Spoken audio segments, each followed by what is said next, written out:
Drivers, start your engines!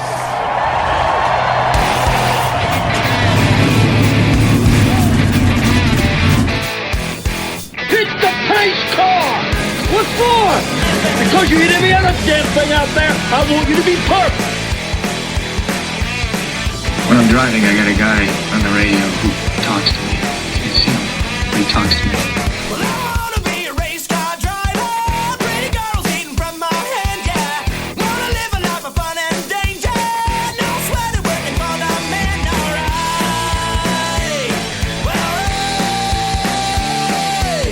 Well, I wanna be a firefighter. Cool-headed when the heat is on, yeah. Save my baby from the burning building. Take her home and put the sprinklers on, alright. No, he didn't slam you, he didn't bump you, he didn't nudge you, he rubbed you. And rubbing, son, is racing. Hey race fans, welcome to the Hoobazoo Radio Network and welcome to Drafting the Circuits. My name is Frank Santoroski. I'll be your host for the next hour as we talk about this past week in racing. Joining me in the studio tonight, I've got Luis Torres, Joey Barnes, Christopher DeHarde, and Richard Youden. Fellas, how you doing? Good, thank you. Good. Doing solid. Excellent. All right, yeah. So we had two major series racing, both a NASCAR and IndyCar race. But last week we did our IndyCar only show, so we kind of, didn't mention anything else. But there was a major Formula One story that is developing or, continuing to develop, and that involves the Williams team. And Richard, that is one of your former employers. So, I mean, you've told us time and time again that Frank would probably never sell. Although it seems like times are dire enough that perhaps Williams is up for sale. We've heard that Toto Wolff has bought I believe a 5% stake. So, Richard, talk to us about what's going on at Williams and where do you see them landing on this? Yeah, I mean, it's the epitome of any motorsport, isn't it? Money talks, and Formula One is the pinnacle of motorsport in many, many ways with the technology and the speed and the like. It's also the pinnacle when it comes to the cost and expense. And you need for basically what Williams is, it's one of the old-fashioned privateer teams. What these privateer teams need are sponsorship, money, and under the current climate, under the current situation, and combined with their performance, they're just not getting it.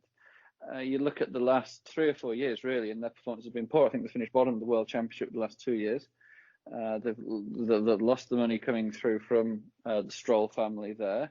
They lost the money that they were getting from Poland last year through the Robert Kubica deal.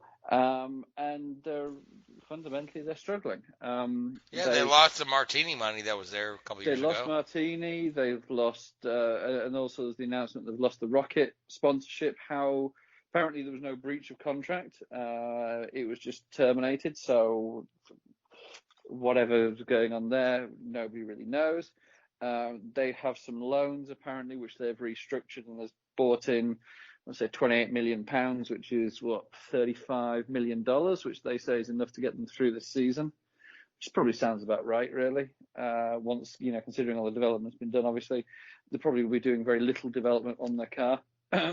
So, and also with the new regulations in place for 2021, which has covered the pushing back of the regulations to 2022. So for 2021, basically, fundamentally, you can have the same cars that they're running this year with what they're considering to be a token system for upgrades. So what you got this year within a greater extent is what you're going to go into next year with. So it's all sort of conspiring against Williams in many, many ways. And, Frank's he's pretty much the last of the old guard, although his day-to-day involvement with the team is limited now and Claire's running the majority of it. Obviously, the major decisions still go through Frank. I don't think there's any denying that. And yeah, he would never sell the team unless it was into the right position. And I think the ideal situation would be an investment from a third party rather than an outright sale. From what you said, Toto had purchased some shares in the team. Now, I wasn't aware of that, but originally that's where Toto was involved in motorsport. Before Toto became team principal at Mercedes, he was on the board at Williams and heavily involved there. So he does have a link to the team. Obviously, they've got the Mercedes engine supply, so they've got Mercedes have got George Russell placed with that team. So there is obviously a desire for Mercedes to see Williams continue and be in a strong position. I don't think there's anybody in the sport, and I would consider Toto one of the good guys in the sport. There's a number of them who would want to see Williams in a bad situation. I think they appreciate the competition that Williams could potentially bring if they were successful, and also they appreciate the history of the team and of the sport and the importance of having them out there. But it's a shame that it's come to this, but hopefully it could be a good thing. Claire Williams was on Sky TV in the UK doing an interview, and she said, this is 3 or 4 days after the announcement that the team is looking for new investment or for sale. And she said, she's had dozens of emails of sympathy saying, all this sort of stuff, sorry that it's in this situation. And she turned around and said, well, actually, this is potentially a good thing. If we can get a good investment and a good group of people come on board to help the team grow and rebuild, then it's a good thing. There's no sympathy cards, they're not looking at it in that way. And I hope that's the case. The whole Paddy Lowe thing, really was they tripped up quite badly on that. There's a huge amount of expectation when they had Paddy on board there at the start of last season. And I find it very, very hard to believe that it was solely his fault that they did things like miss the first 2.5 days of 8 days of testing or whatever it was. They were obviously massively impacted by that. I find it very hard to believe that it was solely his responsibility, but he was the fall guy for it. And, there could have been some contractual situations there with sponsors that had put their weight behind Paddy, and, maybe that didn't come to fruition. So it'll be interesting to see what happens. I'm no doubt there'll be investors around because, it's a big team and a big organisation, and people are going to want to be associated with them.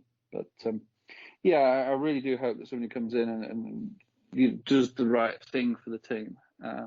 In the same way that Sauber have. You've got to remember, it wasn't too long ago that Sauber were in a very, very similar situation when BMW pulled out. They were on the verge of going out of business. And, there's slowly over the years there's investment. And now you look at the deal with Alpha. They're a very competitive organisation. Yeah, it would be a shame to see the Williams name disappear from the grid. Because I really don't think it would, because I think if you're going to be investing, I think if you're somebody that invests in a team like Williams, and this is no disrespect to some of the other teams out there, they're not a Force India. They're not a Minardi. Williams is synonymous with the sport, especially in the UK. I mean, if you're of a certain age, such as myself, Williams is Nigel Mansell, Damon Hill, and all that sort of stuff. That is. Oh yeah, going back to Alan Jones, who won them the first championship. Not quite that far. Not for me anyway. Maybe yourself, but not for me. Do you, excuse me, do you think there's an opportunity here with somebody obviously like Claire's been there for a while now in her role, and Toto having shares? Do you think maybe because we've also been hearing about the situation where, depending on the day, Mercedes is either in for the future or they're not? Do you see a situation where maybe they could become somewhat of a works team down the road, kind of similar to the BMW Sauber thing? I was always of the opinion, and I'm of the opinion now, that you will never win a championship as a customer team. Yeah.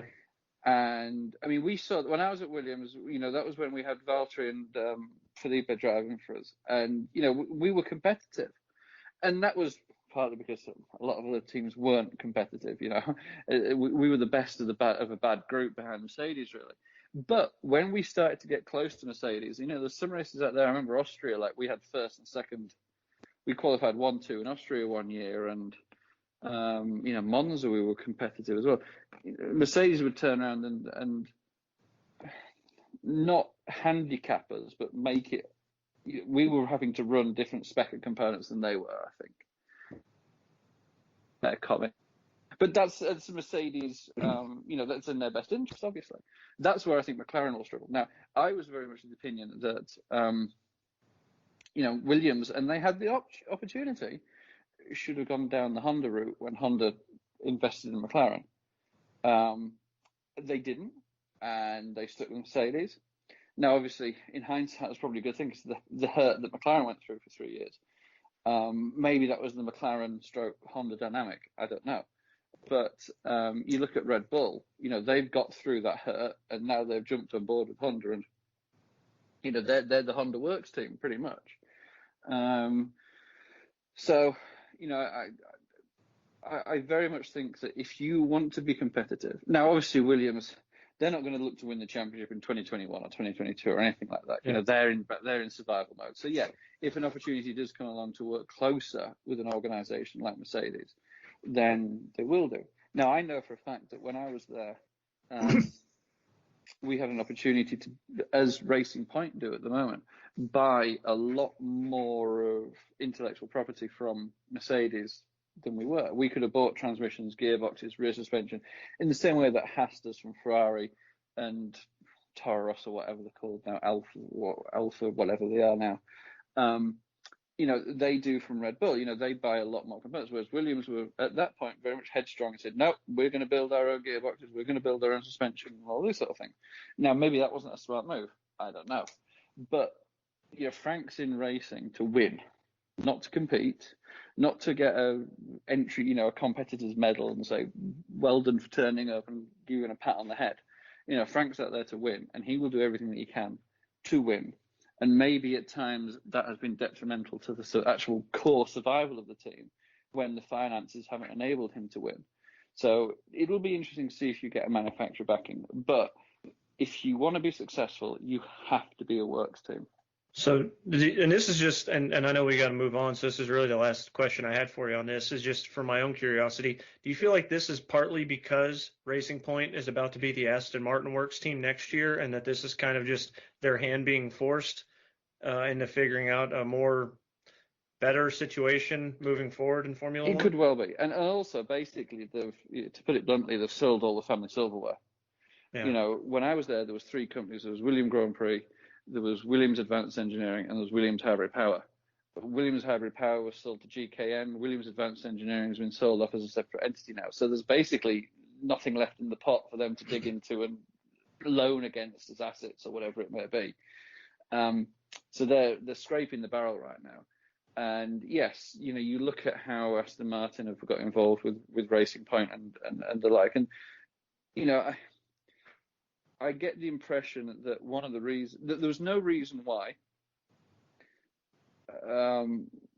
Lance Stroll's father, couldn't have invested in Williams. He did when Lance first raced for Williams, he was heavily involved in investing in the team. There's no reason whatsoever why he couldn't have put the sort of investment into Williams as he has into Racing Point. I think it was Frank that wouldn't allow it. I think Frank just, there's something about that whole setup that, what happens when, if Lance has an accident and gets injured and can't race? What happens if he gets bored and wants to go and play on another game somewhere? Where's that commitment? Where's that long-term dedication going? And it may work out for Racing Point for a couple of years, but where's the heritage? Where's the long-term legacy coming in? And you've got to give credit to teams like Red Bull and Mercedes. They've created that. And to a certain extent, even now, Minardi always used to have that legacy, that little quirkiness, didn't they? And Toro Rosso have kept a little bit of that alive. But everybody now thinks of Toro Rosso as the Red Bull Junior team, which is technically what they are. But they're not bad. But there's Renault don't have that heart and soul that Benetton used to have. And, Sauber had it. And you wonder how that's going to work with Alfa now, if they're still going to keep that integrity, if you like, that a lot of these older race teams have. But unfortunately, integrity only gets you so far. So it's going to be fascinating to see what happens. Ross Brawn, has come out and said that there's some very, very serious people interested in working with the team. And, Ross started his career at Williams. That was his first team, and not many people really. really associated him with Benetton and Ferrari, but and obviously Mercedes as well. But Ross started off at Williams, and he's got a soft spot for the team. A lot of people do. You look at the top engineers in Formula One; they've all been through Williams at some point, and I think somebody will come along and invest. I think there will be an investment rather than a buyout. And obviously over time, Frank's not getting younger, and goodness me, Frank's the world's oldest living or longest surviving tetraplegic, which is testament to his character, period, sort of thing. So it's going to be interesting to see what happens, but they need to keep that ethos and that heritage. And I think they will do everything they can to keep the Williams name, keep the location, keep the staff, keep the the senior people on board, and see how they can start to rebound, because the sports needs it. Everybody needs Williams to be successful, really, and hopefully they will. Yeah, we all hope for that. I mean, it's sad that we've seen names like Tyrrell and Lotus just go away. They were different, they were different eras, weren't they? But Williams was right there competing with Tyrrell and Lotus at the same time. Yeah. The reason that Tyrrell and Lotus went away was because they were badly run. I don't think anybody can ever accuse Williams of fundamentally being badly run. There's maybe been badly led from a technical standpoint, which has put them into that situation. I want to say Tyrrell and Lotus were badly run after the principal member that the team was named for had passed away. Now Frank Williams is still he's 78 years old. Like you said, he's a quadriplegic, but he's still there, still making a voice, and still you have that guy. I think the only team that has really survived very long after the principal has passed away is McLaren. Yeah. And McLaren and they have been so strong. And it's been 50 years since Bruce passed away, but they have done a great job there. And they're looking to rebound this year once we get racing. What is it, July 5th? Yep, that weekend. Yeah, in Austria. Yeah. No, everybody's looking at a bad thing, but I really do genuinely hope, because a lot of them I still know, a lot of people that work there. And I got a huge amount of respect for them, and there's some really good, seriously smart people that work there. And I really do hope that this is actually an opportunity for them to get some money in. And also with the, I think it's massively important. And it was interesting, the timing of this. Williams has been looking for investment as a privateer team, they're always looking for investment. But this major announcement came post the announcement on the realignment, for want of a better word, refinancing of the budget caps for 2021 and beyond. So I think it's sort of saying, look, to potential investors, this is set in stone now. These are the cards that are on the table. This is what we've got to play with. Whereas in the past, it's always been a little bit of an yes. If you're looking to invest, you're like, well, we're going to be 30, 40, 50, $100 million short than everybody else. Whereas now where you're going to sit with the amount of money you're going to invest. So I think that certainly will help get investors, not just into Williams, but every team if they're looking for it, and hopefully bring new teams in as well. Yeah, hopefully, yeah. So, but gosh, I can only hope for the best for the Williams team, because they were one of my favorite teams to follow for years and years and years, even before you were born, Richard. So, I'm sure. But let's talk about some of the actual races we had this weekend. Now, the IndyCar Series was at Texas without fans. Joey, there were only a few invited journalists there, and you were one of them. And you wrote a great piece for Racer magazine that you find at racer.com I believe it was called The Loneliest IndyCar Race. The Loneliest Race, but yeah. The Loneliest Race, yeah. I really enjoyed reading that, but so let's break down this race. We've got a lot of folks talking about the NASCAR compound that was still on the track, or maybe not on the track, depending on who you read. But at the end of the day, it was Scott Dixon who's the master of Texas to begin with. So, Joey, break it down for us.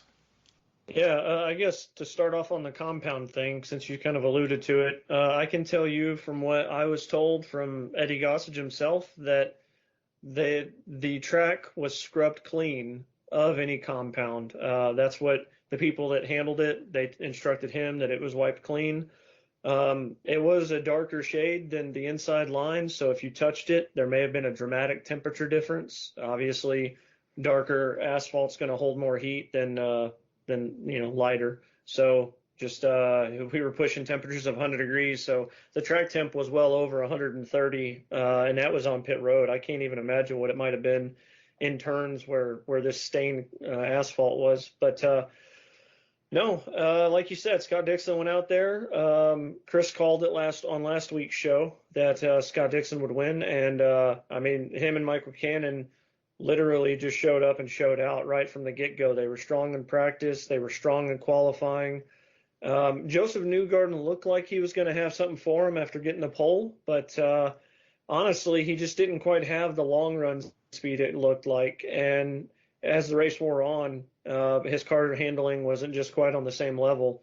And, a lot of people were worried about a pack race, but kind of what we talked about last week played out, where it really depends on how you unload, how you get to the track. And with such limited time to really practice, it's going to really determine how quickly you're going to be able to perform on Saturday night. And we saw that because the field was pretty stretched out. It wasn't really necessarily a pack race. At one point, Dixon had like a 6-second lead on second place and a 16-second lead on third at one point. So there was a pretty significant gap. I can tell you that just to kind of look at the breakdown here, Dixon won, Pagenaud was second, Newgarden was third. Zach Veach had a really good run in P4. It just really good effort all around from that group. I think that there were some really good runs for Connor Daly, who finished, I think it was P6, I think. And Ryan Hunter-Ray went a lap down early after having ECU issues and turned around and got a top 10 finish out of it. And the story for me wasn't just Dixon, and it wasn't just the compound, and it wasn't all this. There was a lot of variables that really made this race interesting. So I think from one standpoint was the limited amount of time between qualifying and the race. You had about a 2-hour window, give or take, and we saw that impact some guys. So the rule was that after qualifying, yeah, Takuma Sato for sure. Yeah. He didn't make the start, unfortunately. Yeah, and that kind of where I was going with it is they impound the cars between qualifying and the race.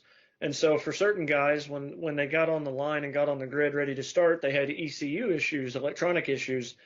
Those guys were Alexander Rossi, Ryan Hunter-Ray, and Graham Rahal. Graham Rahal's was so severe they actually had to go to the garage and do a full reset. And that forced them to actually, because of re-entry, had to go 2 laps down. I'm a little conflicted about this because if you impound the cars, you wouldn't necessarily, there's something there that doesn't quite seem right upon trying to get the cars fired back up, get set for the race. I feel like there should maybe be a little bit more of a grace period. These guys probably shouldn't have served penalties, in my opinion, but that's neither here nor there. I agree with you 100%. They should not have made those guys serve the drive-through penalty. Yeah. Yeah, my guess here is that what happened is they had a qualifying map and a race map set in the ECU, and probably the race when they went to make that change, I think that's probably when it kicked up a stink and they had to reprogram them. That would be my guess, or something along those lines. A mode or a map setting.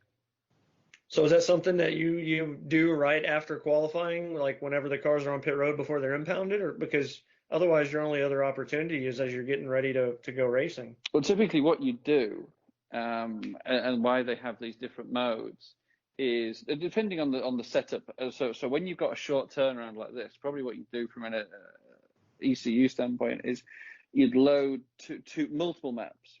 You'd have your qualifying map, you'd have your restart map, you'd have your fuel save map, you'd have your push to pass map, Now, I don't know exactly within IndyCar the exact configurations of the ECU and all these possible, modes, but it could well be that they've got into the situation, they've gone through qualifying, okay, everything's great, and then you can't really check it. You're not going to run a qualifying lap at, race pace because it's, or whatever, in race mode or fuel saving mode.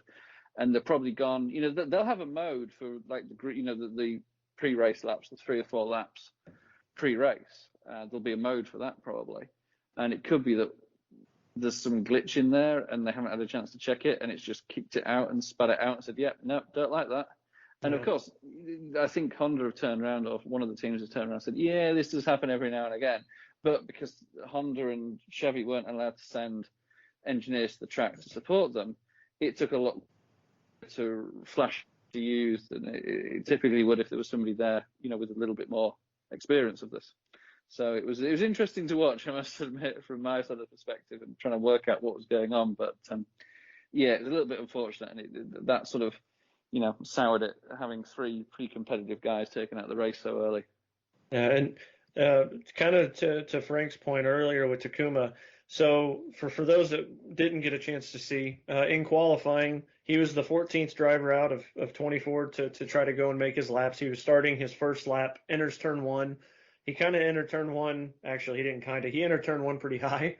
Was in the stained asphalt, and the back end just came around, and he ended up doing a complete 540 and went nose first into the turn 2 wall, destroyed the car. That said, because of the situation of having a 2-hour window, the crew was actually going to try to repair the primary car, because in order to go to the backup car, you'd have to take the engine out, and there wasn't enough time for that.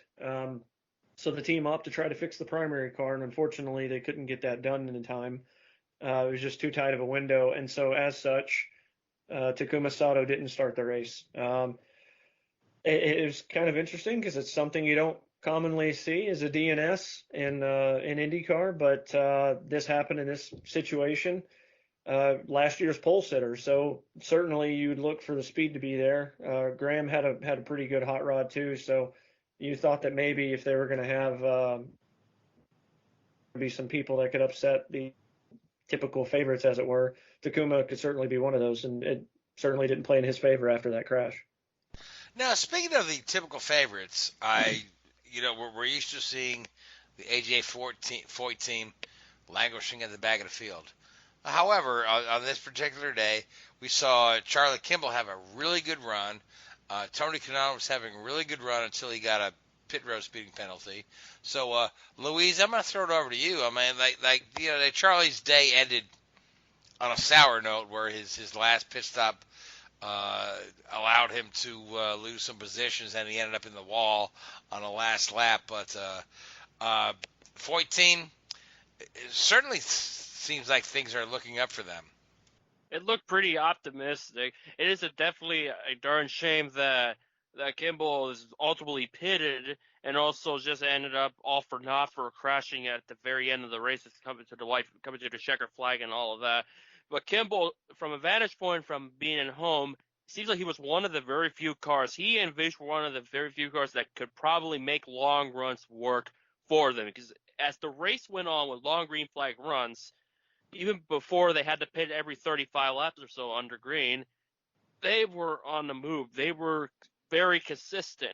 And I'd imagine had Kimball had not had that ordeal, it would have been an absolute banner day for the Foyt camp, because it just proves that their oval programs are getting there to be the dark horse contenders. And as far as Kanaan, he did pretty well, just hanging on to that top 10, just outside of it. I thought for his last race at Texas, it ended in a relatively positive way. Sure, it's not the ideal result, but compared to Gateway, where Kanaan got a podium out of it, but it's still a pretty encouraging sign for Foyt. They were able to get all of that done, especially knowing that they had to fly in their people commercially instead of a charter. So that quick turnaround and everything that has unfolded, I gave them the huge props for them. They did an excellent job.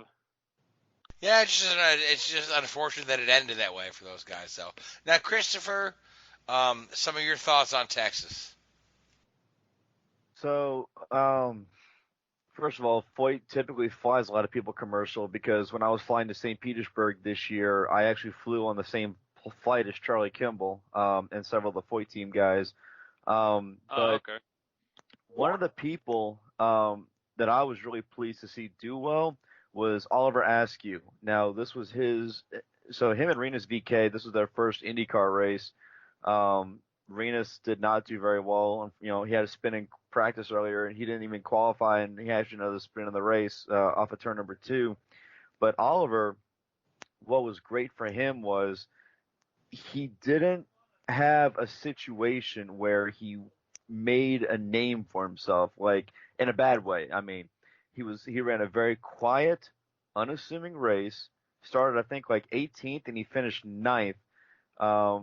Never put a wheel wrong all race long, and I mean, you couldn't really ask for more from a debut for someone, you know, that's put into this kind of a situation where, you know, yes, Robert Wickens did such an amazing job in his first race in St. Pete, but, you know, he knew when his first race was going to be. He had a dedicated, you know, postseason program. There was no controversy there. While there was a lot with Oliver and Patricio Award with the whole Hinchcliffe thing and the McLaren situation and then the pandemic and just, you know, the list goes on and on. But given all of that he had to deal with, you know, Oliver, in my opinion, ran a very fine race, did a very good job, and, you know, he's someone that we should be talking about in the future because, you know, he ticked off every single box. He ran it well and did a good job. So let's talk about VK because you mentioned him. Now, the upsetting thing for me was that Ed Carpenter, who was the team owner, kind of threw VK under the bus a little bit. Oh, Well, he did all right. when you have that much damage from a single day of running, you know, I can see why. But I think Ed needs to just remember, you know, hey, there's a reason why you signed him, and it's not just because Jumbo Supermarkets wrote you a big check. Oliver and Renus ran 48 races together on the road to Indy. Renus had one DNF in that entire time. Just one. Renus won 16 of those 48 races. Oliver won 15. Like I said, Renus has, you know, he has the skill to do the job, but sometimes are growing pains to this situation in this profession. So just remember, you know, give the kid a little bit of time. He's going to do a good job. You know, not everyone's going to be a flash in the pan immediately. Oh, absolutely. I mean, go ahead, Joey. I think with Renus, there's a couple things that stand out. One, we all know that he has this raw ability and he's just super quick. I mean, in the rookie practice, he was already running comfortable 205, 207, somewhere around there before he walled it. And then he started this race like 23rd or 22nd and had climbed all the way up into the top 16 in 30-something laps, 37 laps before he crashed. So the speed is going to be there. It's just a matter of being able to temper it a little bit to not be so aggressive and so you know, harness your pace. And I think that's something that Ed threw him under the bus, but he also made sure at the end of it he gave him it was tough love. Like, hey, you know, we accept it, we still love him. He's just got to calm the hell down. And I think it's just, you came out of the gate, it's your first IndyCar race, you're charged up. It's a long day for everybody too. So, you know, I think all those factors kind of had a part to play in it. But I think the kid's going to be fine, and he's with the right organization to help him grow too. On Oliver, something that's kind of cool to note, this is actually he tied the second best finish of any Indy Lights driver making their debut in IndyCar. He tied Pato, Brian Herta, and Sage Karam with his 9th place finish. So and he did it at a race he's never run before, at a track he's not run before. And something that Chris loves to mention, this is only his 4th year in cars. So that's pretty outstanding for a kid to be that polished when he's still so raw at this. So props to him on the 9th place finish. That's for sure. Definitely the case for Askew. He kind of slipped under the radar, but to get a top 10 is a good start for him. And as far as VK is concerned, as I entitled, it was a disastrous debut, but I give him time. I don't think anybody should just judge one driver for one race. and especially on an IndyCar because it's a different feel, it's a different level. So it's going to take some adjustment, and also, so I'd expect a better turnaround come the 4th of July at Indianapolis, and especially in those double headers at Road America and Iowa coming up as well in the month of July. All right, so with that being said, I'm still just a little disappointed in Ed to, just throw his guy under the bus on national media. But, again, like you said, Joey, tough love. So, who else impressed you today? Christopher, Louise, or Joey, or Richard? The next game impressed me. Felix Rosenqvist was just bad quick, and he didn't quite shoot out of a cannon the same way that Scott did.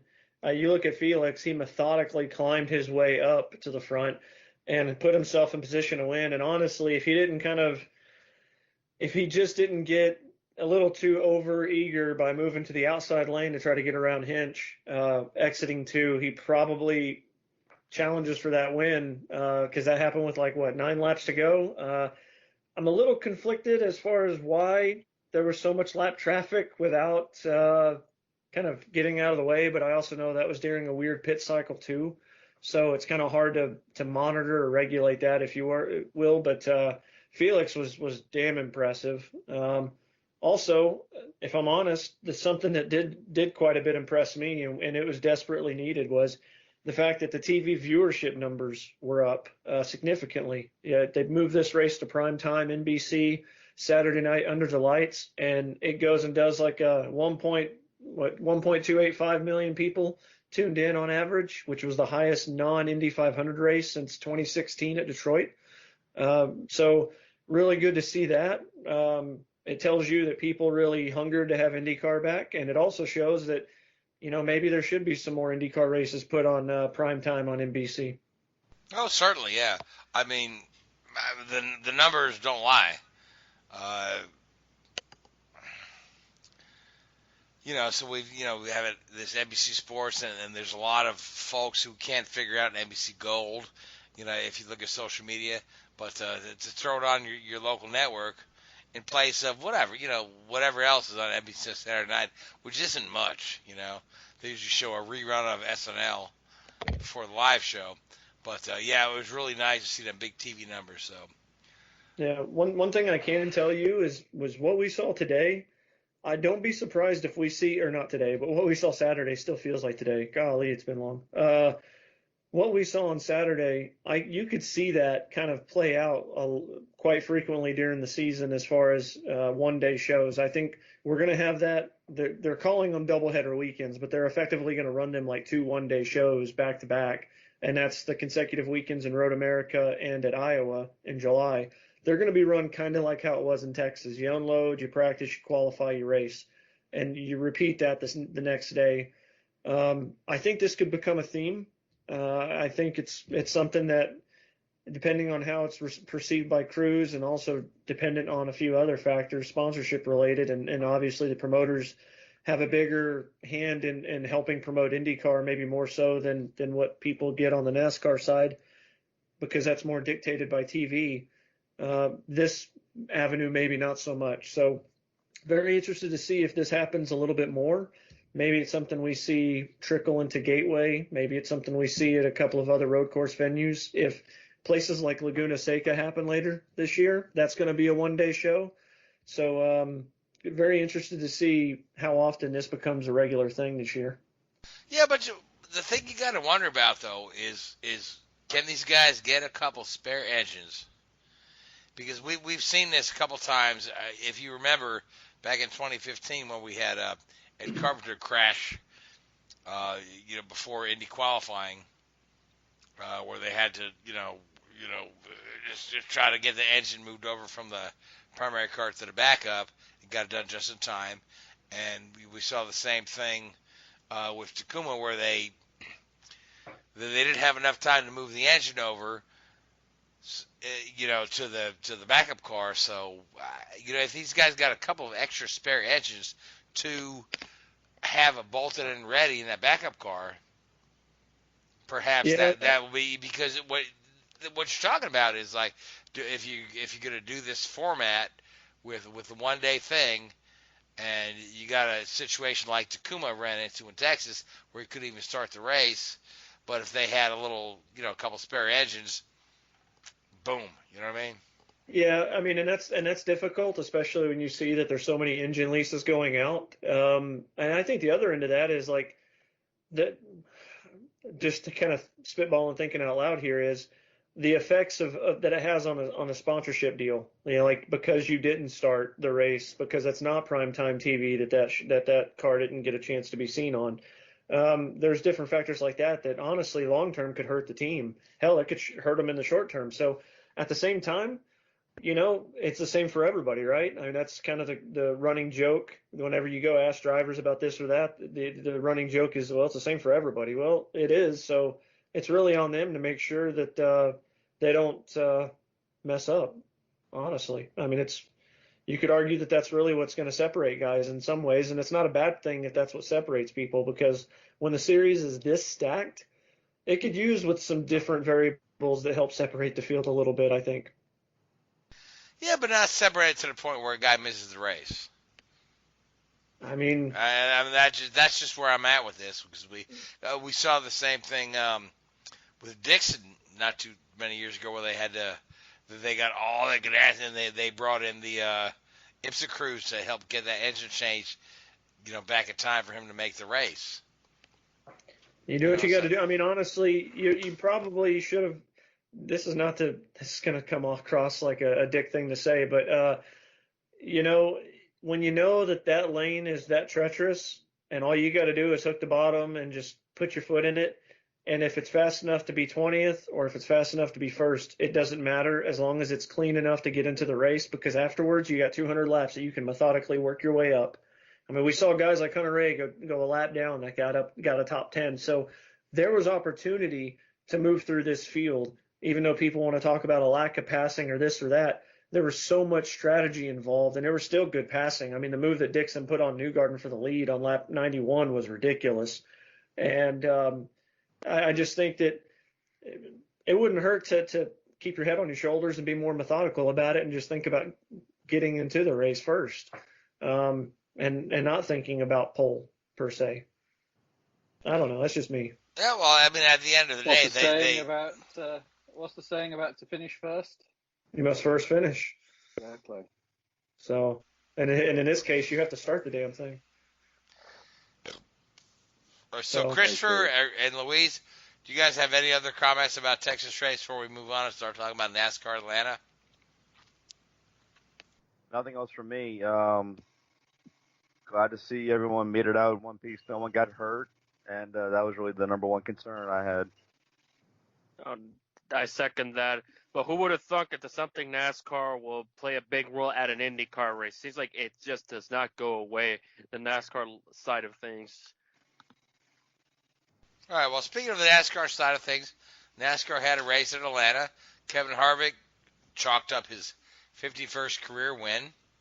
Again, with no fans in place. Another lonely race. So, Louise, you want to chime in and talk about the Atlanta race? Yeah, I think it was one of those racing deals where it's ones that literally dragged on for a large chunk of it.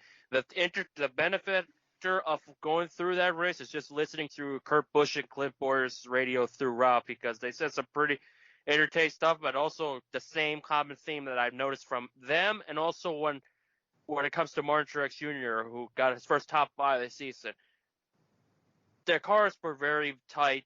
They just had a hard time fixing it and dialing it in. And obviously, it's one of those things that we kind of knew it was bound to happen when it's just one-day shows and you have no practice or qualifying to get it dialed up. So I can imagine it was a race by race. As the race going on, they try to make it better, and we definitely saw that from Truex. It's definitely saw that from Kurt Busch, but Truex had the car to beat. But once the final stage got going, then Harvick was at a different zip code, and Truex just struggled with car handling. But as far as the race distance, at Atlanta, considering how the track record is still from 1997, the last time they repaved it, when they made it, and they added that little dog leg instead of that little oval that kind of rivals Homestead, what Homestead looks like now, that it's just dragged on too long. I think it just has to do with the package, makes it massively slow from a visual standpoint. But they got to do something about that aspect. Whether they want to shorten the races, some of them, that's one thing, but another is just got to, hopefully, when the new car comes along, it gets better so it doesn't feel like 3.5 hours. Compared to the IndyCar race, that was like Formula One levels of quickness, 98 minutes.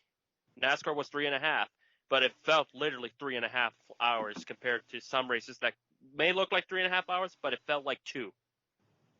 All right, and again, NASCAR is broadcasting on network TV. The races have been on Fox rather than Fox, Fox Sports or Fox 2.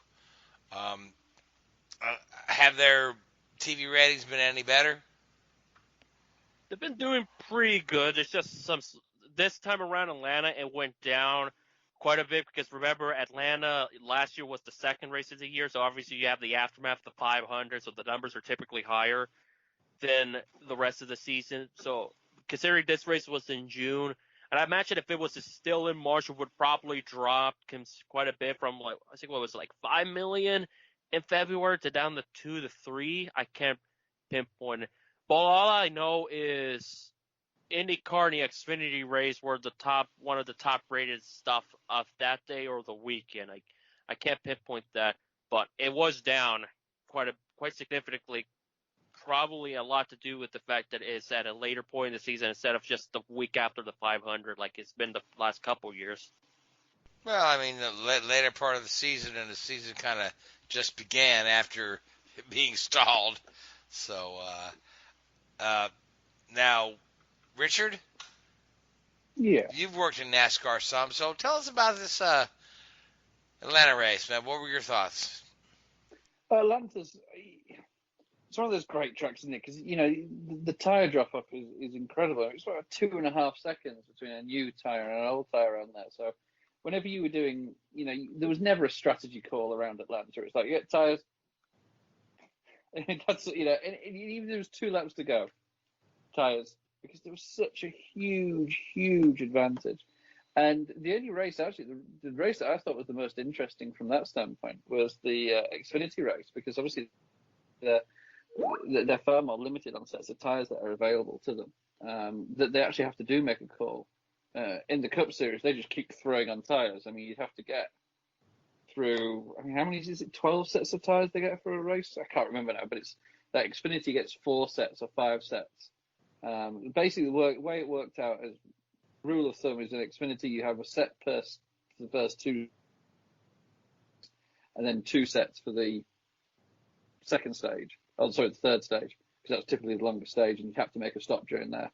So you'd have, when do we make that change? If there's a caution early in the third stage, we don't have enough sets of tyres, or if you're in, the first stage, do we take tyres or whatever? But Atlanta's a great track, and I know they keep talking about repaving it every year, but really you hope they don't, because it just creates such good racing and such exciting races.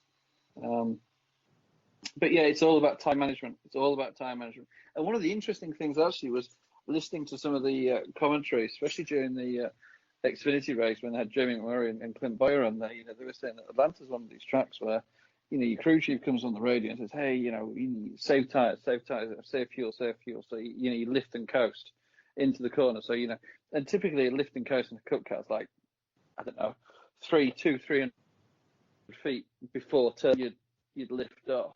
And, they said a lot of the times they'd end up going faster. It's just people overdrive Atlanta because of the tyre degradation. They overdrive it. The best way to drive around there is that sort of slow, ease the car through the corner. And it's fascinating to hear some of those insights. And I think I've got to give real credit to the TV guys.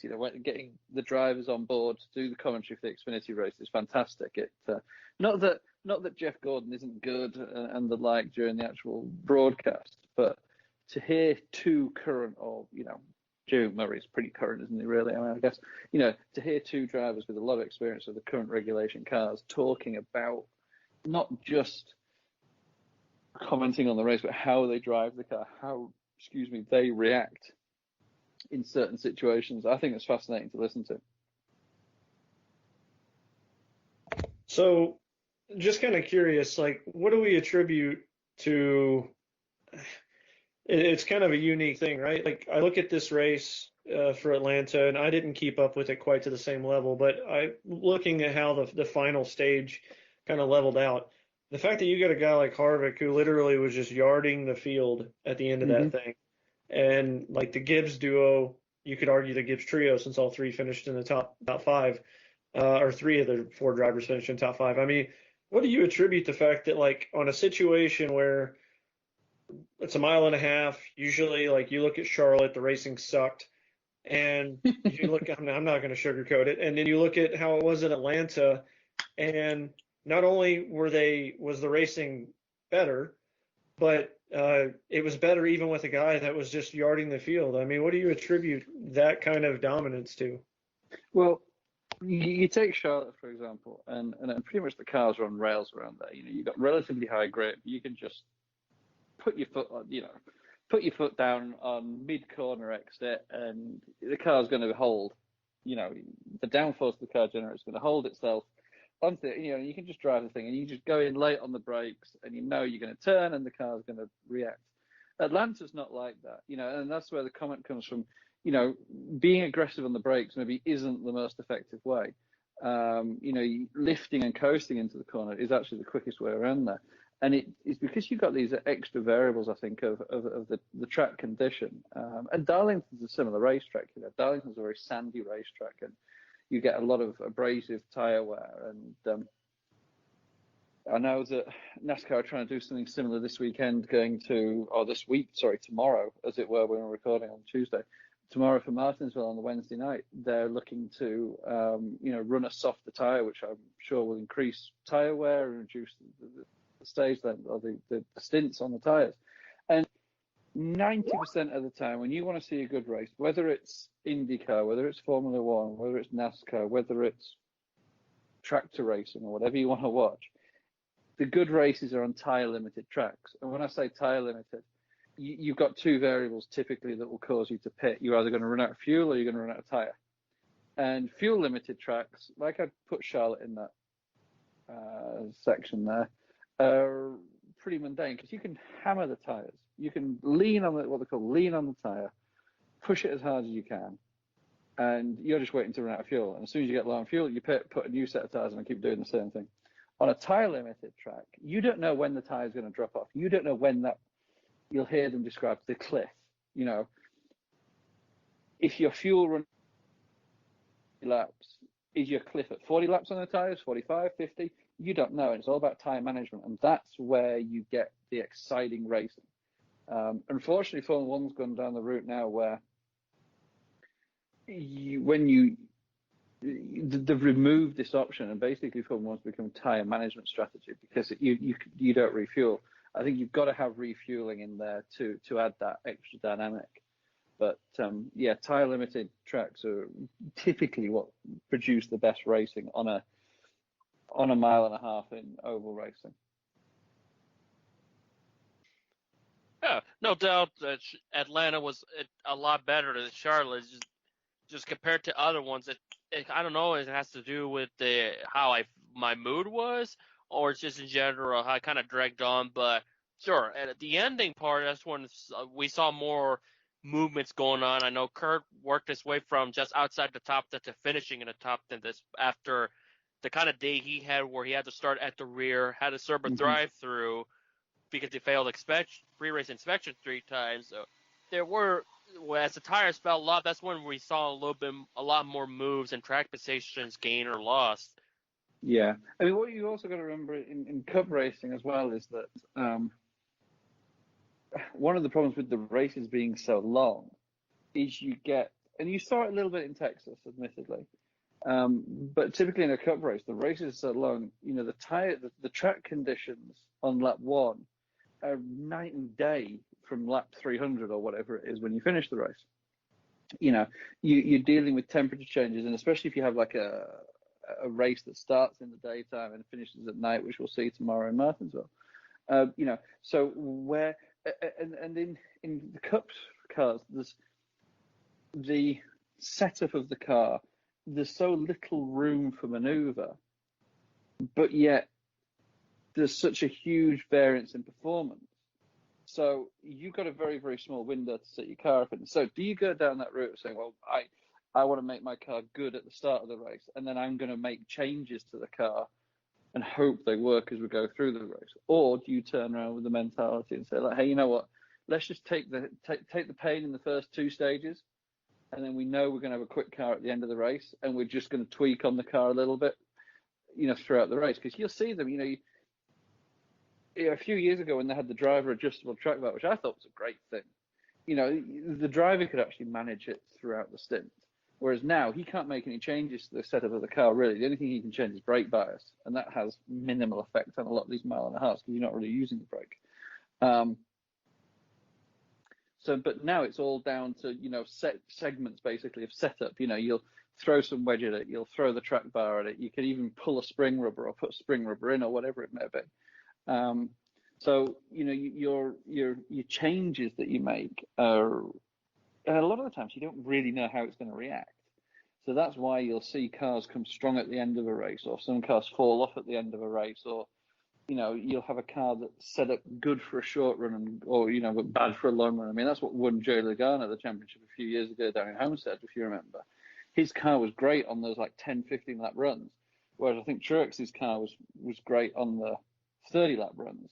And of course, there was a caution with 10 laps to go, and Logano had a car that was perfectly set up for the short run. So the setup of a NASCAR is so fickle compared to an IndyCar that you can't make aero changes to a NASCAR really.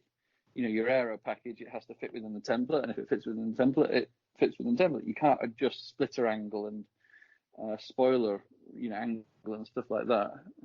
So it's all purely down to time management and to how you make the tires work with your setup.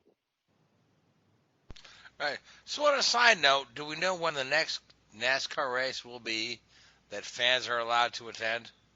It's been confirmed today with Homestead and Talladega. But Homestead, it's guests rather than fans, isn't it? I don't Yeah, know if Talladega's the same. Yes, So South it's Florida invited military. guests. Yes. Yeah, with Homestead is the military. Talladega is up to 5,000. Only people that can purchase tickets are those who are within 150 miles of the track in Alabama. So it's pretty much secluded just That's about in-state. 10 people then, isn't it?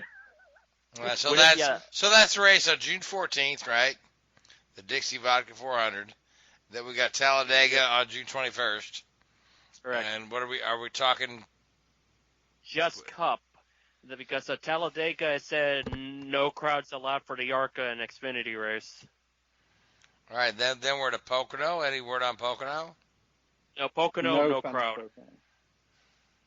Indianapolis, no crowd. Yeah. Indianapolis, and I know Kentucky, no crowd, because that's my home track. And then we're back to Charlotte in mid-July for the All-Star Open and the All-Star race. No crowd still, or? I would doubt it. That hasn't been confirmed as much Well, yet. with all the other political events going on in North Carolina with crowds at the moment, I would imagine that if they were to allow crowds at a NASCAR race, it wouldn't go down very well. Well, I mean, on a side note, IndyCar has announced that they will allow fans at Road America and possibly Iowa. A little still up in the air there, so. But we are just about out of time, so we've got enough time for a final comment from each of you. So, Christopher, I'll start with you because you've been quiet through this whole NASCAR segment. So, Christopher, final thought for the evening? I'm looking forward to getting back to a bit of a sense of semi-normalcy. I'm heading back to Indianapolis very soon, and I'm looking forward to seeing what the media situation will be like going forward for the remaining IndyCar races on the schedule. But there's still a lot of unknowns, and I'm hoping that somehow, some way, we can get past the pandemic situation, that eventually stops. But then again, we'll have to see. Amen, brother.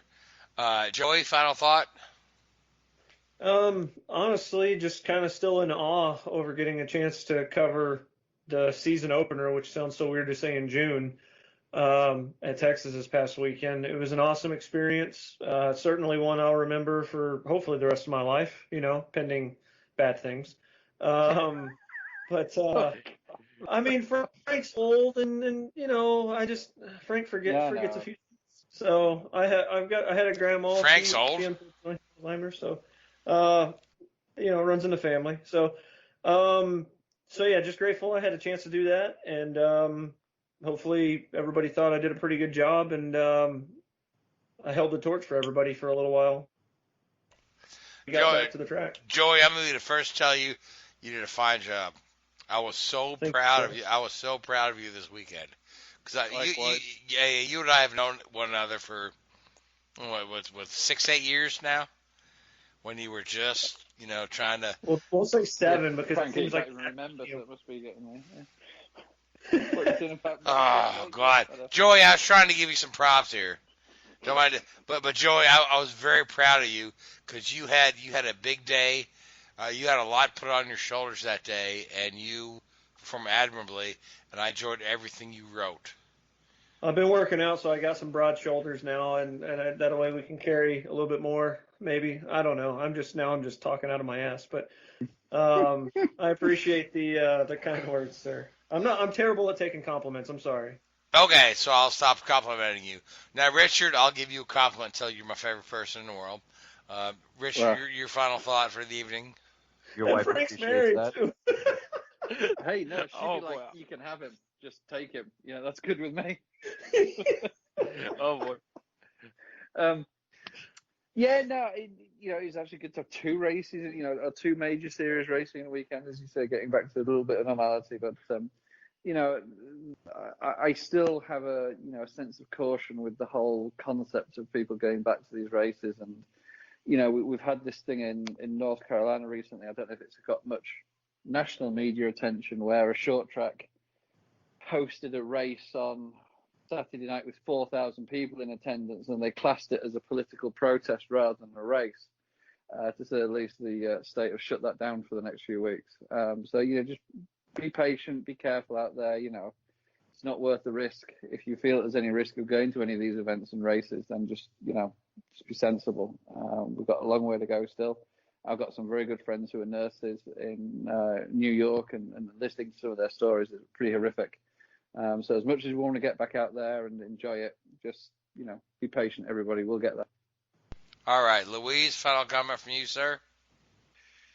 It feels great to have IndyCar back, for sure.